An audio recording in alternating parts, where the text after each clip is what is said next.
Welcome to my YouTube channel. Here we explore the messianic prophetic claims of Jesus Christ. We are going to explore some of the connections between the Old Testament and the New Testament and show the intricate beauty and detail behind some of these hidden truths. Genesis 1:1 reads, "In the beginning God created the heavens and the earth." In Hebrew, that is Barasheet bara Elohim et hashemayim ve'et ha'aretz. The sentence structure is very important as it shows you a biblical truth. The beginning of the sentence is linked to the end of the sentence through the et. The et does not translate into English. However, it has profound biblical significance. The et is comprised of the Aleph Taf, which is the first letter of the Hebrew alphabet and the last letter of the Hebrew alphabet. Tav. Aleph Tav. This in Greek is the Alpha and the Omega, the first and the last. As we know in Revelations, Jesus refers to himself as the first and the last, the beginning and the end, the Alpha and the Omega. What's very significant about this sentence structure is how it relates to a truth found in Scripture. God created the golden lampstand and gave instructions on exactly how it should be created, down to the very smallest detail. He asked that there be 22 almond blossoms put on the golden lampstand. What's very interesting about the almond blossom is that almonds are the first flowering plant of Israel, and almonds are actually not a nut, but a fruit. So it's safe to say that almonds are the first fruit of Israel. This center branch has 4 almonds blossoms on it, and is also the 4th letter of the creation account. Let's listen quickly what Francis Chan has to say about this. Through Christ, we can become one. But here's the craziest thing, and hopefully this will bring it all back together. From Adam to Abraham, you've got 2,000 years. Abraham to Jesus, you have 2,000 years. Jesus to us, you've got about 2,000 years. That's 6,000 years. 6,000 years that Satan has been ruling this earth since Adam. Now, the Bible talks in Revelation in the end about a 1,000-year millennial reign, a kingdom that's going to happen on the earth where Christ rules on the earth. Okay, you understand that he's waiting for the people to say, "Blessed is he who comes in the name of the Lord." There's a fullness of this time of the Gentiles when the gospel is going to preach to all the earth, and then the end's going to come. But isn't it crazy that this has been going on for 6,000 years? Remember the pattern: 6 days, a day of rest; 6 years, a year of rest; 6,000 years. Isn't it perfectly the time set up for the 1,000-year rest where Christ reigns on the earth and restores things?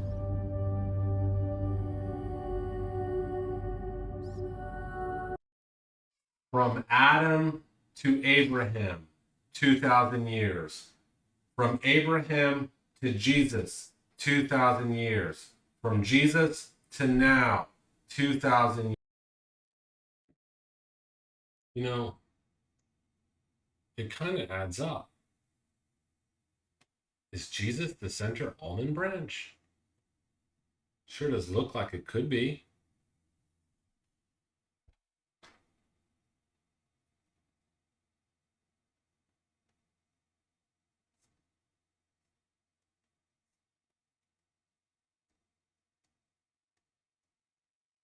Okay, let's take a look at Jeremiah, where God calls himself an almond branch.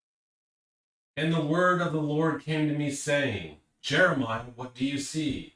And I said, I see an almond branch.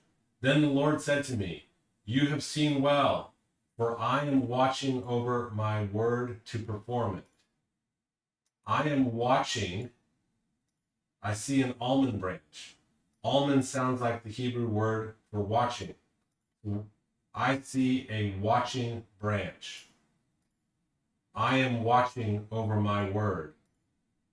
God is calling himself an almond branch, a watching branch. Now let's look at the individual letters, Aleph and Taf, and see if there is additional insight we can learn about God from these letters.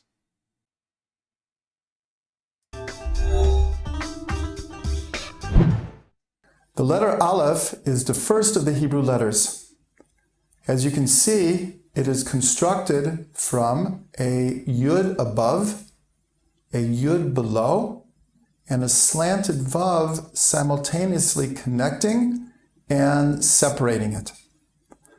We're told that Aleph, as the first letter, is a very godly letter. That is why, of all the names of God, more names begin with the letter Aleph than any other letter. Interestingly enough, the name for a human being, Adam, also begins with an Aleph. Therefore, we're told in Kabbalah and Hasidut that the letter Aleph stands for the paradox of God and man. In this picture of the Aleph, God represents the upper Yud, man represents the lower Yud, and the slanting Vav represents the Torah that is connecting us together. So did you guys hear that? The upper Yud is God, the lower Yud is man, and the Vav in the middle, that's a line like this, that is the Word. So the Word connecting God to man is the Aleph. Did you catch that? All right, now let's look at the letter Tav. Every letter has a meaning, and every letter has a theme, and every letter has a teaching. When you've gone through and mastered all 21 letters, and now you come to the final letter, the 22nd, now you reach true perfection. And that is the graphic design of the Tav. It has 3 lines, as we said earlier. 1, 2, 3. The 3 lines represent one that is perfect in Torah study, one who is perfect in prayer, and one who is perfect in charity, in all 3 columns. However, you're not perfect until you are imperfect. And that is why the bottom of the Taf has the letter Yud. The Yud, the smallest letter of the Aleph base, is also the letter that begins every letter of the Aleph base, represents humility, one who makes himself small. So when you come to the letter Tav, if you truly want to be complete, Taf for Tamimus, completeness, then the final blow is humility. So when you have all of these 3 concepts, the perfection of Torah, the perfection of prayer, and the perfection of charity and good deeds, and then you have now one more level of perfection. You have one more level of perfection, that is the perfection of humility, that you diminish yourself. You now have the gematria of 400, which is the gematria of Tav. I don't think I even have to make a comment on this. Most of you guys already know where this is going. Jesus is complete perfection. Jesus is our truth. Jesus is the revealed truth of God, of who he is. His character revealed to us, even in the letter Tav. Okay, so hear me out for this next part. So I'm with my father, my grandfather, and my brother, sitting in the bench seats. Women were upstairs. 5 or 6 guys get up on the bima on the stage, and they're facing the congregation. They get their talit over their heads, and they start this chanting. I think it's called duchening. And my father said to me, "Don't look." So everybody's got their eyes covered with their hands, or they've got their talit down over their faces, or turned away, turned their back to these guys. And I hear this strange sound coming from them. They're not singers, they were shouters. And dissonant, it was all discordant. And they were doing like, that kind of wailing. And all discordant, not together, not in unison. And then the leader would shout out, Yevorechecho! And the rest of them would respond, Yevorechecho, Roi v'yishmerecho! It was chilling. You know? Whoa, something major is happening here. So I peeked, and I saw them with their hands stuck out from beneath their talit like this towards the congregation. I thought, wow. Something really got hold of me. I thought, I had no idea what was going on, but the sound of it and the look of it was magical. The letter Shin, according to our sages, is a letter of fire. If you look at the Shin, it has 3 flames. This is the shape of the letter Shin, Hebrew alphabet Shin. Very interesting letter in the language. It's the first letter in the word Shaddai, the first letter in the word Shalom, first letter in the word Shekinah. Isn't it interesting that the blessing comes between 2 shins?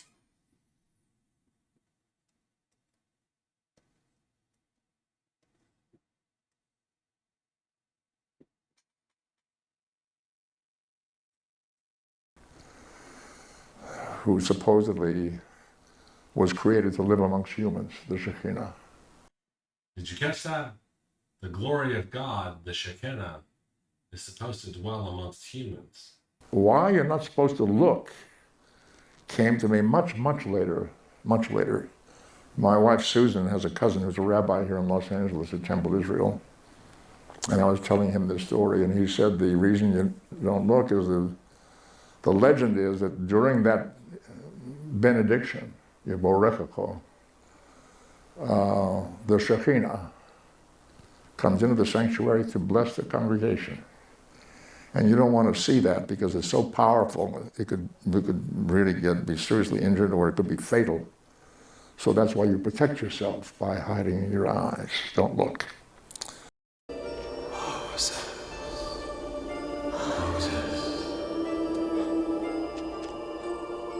Here I am.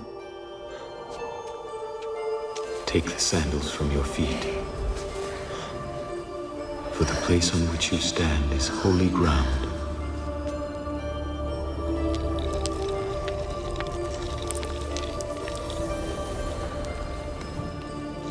Who are you? I am that I am. I don't understand. I am the God of your ancestors, Abraham, Isaac, and Jacob.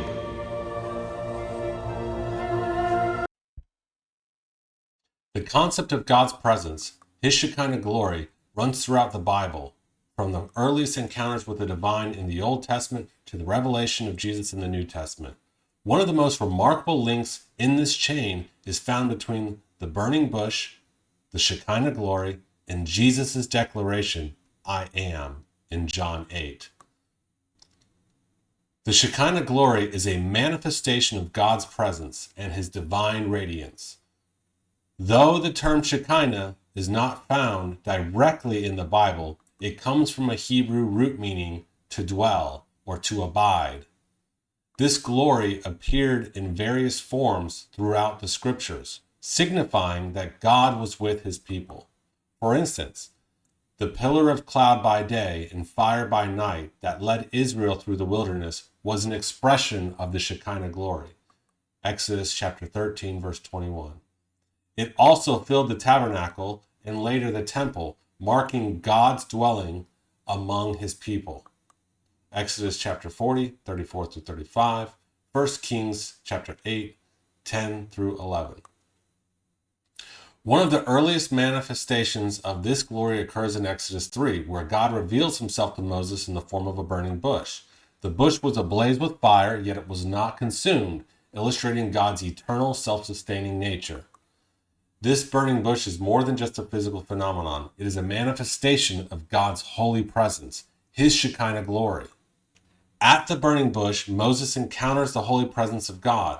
The voice from the bush calls out, "Moses, Moses," and tells him to remove his sandals because the place where he is standing is holy ground. In this moment, the Shekinah glory is evident. When Moses asks for God's name, God replies, "I am who I am," in Exodus 3:14. This name, I am, speaks to God's self-existence, his eternal nature, and his unchanging presence.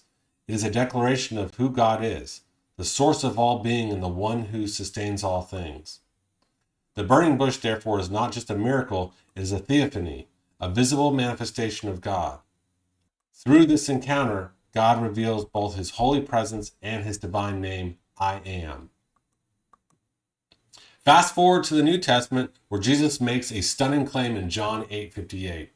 In a heated discussion with the religious leaders, Jesus declares, "Before Abraham was, I am."